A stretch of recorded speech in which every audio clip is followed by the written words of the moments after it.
Okay, so welcome back to the Yamanote Style Japanese Sound Lessons. We are now on number 15, the D series.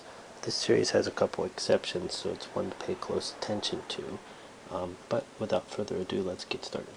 So the first thing to notice with the D series is that it comes from the T series.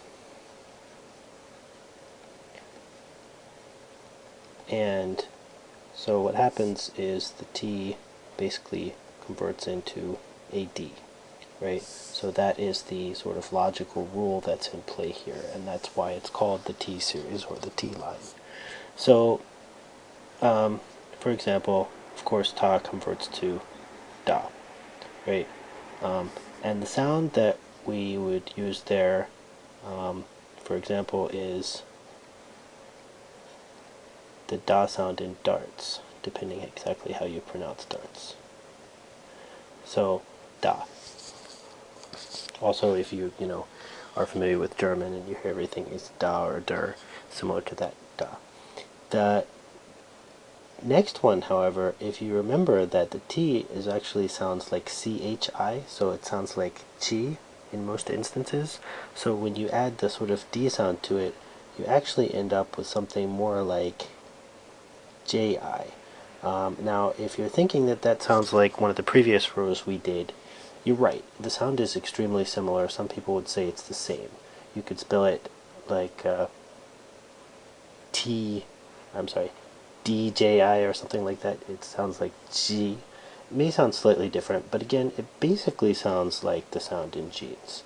I don't think that most American people would think it sounds different at all, or most British speakers. So the next sound is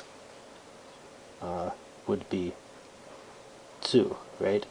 And this actually sounds more like TSU as we went over in the previous series. When you add the D to it, it sounds kind of like ZU. So instead of being tsu, it'd be zu. Sometimes it's written as ZU. Sometimes it's written as like DZU or something like that to differentiate it from the other one. But basically, although this sound does not really occur in English too much, a good example would be if you say the word donuts and you listen to the end of the word, the sound at the end, donuts, sounds very similar. So it's just a little bit harder than that. So the next one would be the TE sound converts to DE. And this sounds like de, pretty much like you'd expect, like in the word deli, or even if you prefer the example, maybe the word del. Either way, it's pretty much a straightforward sound that you'll find in English. And the next one is the TO sound. And remember, that sounds like to, not to. So when you convert it to the D sound, it sounds like do.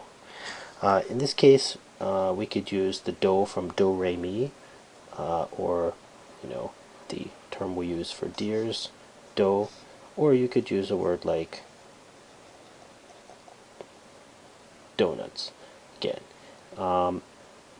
once again, the entire sequence goes da, ji, zu, de, do. If you come up with any better examples, or if you have any questions on the pronunciation, please just leave a comment on the board and someone will get back to you. Thank you.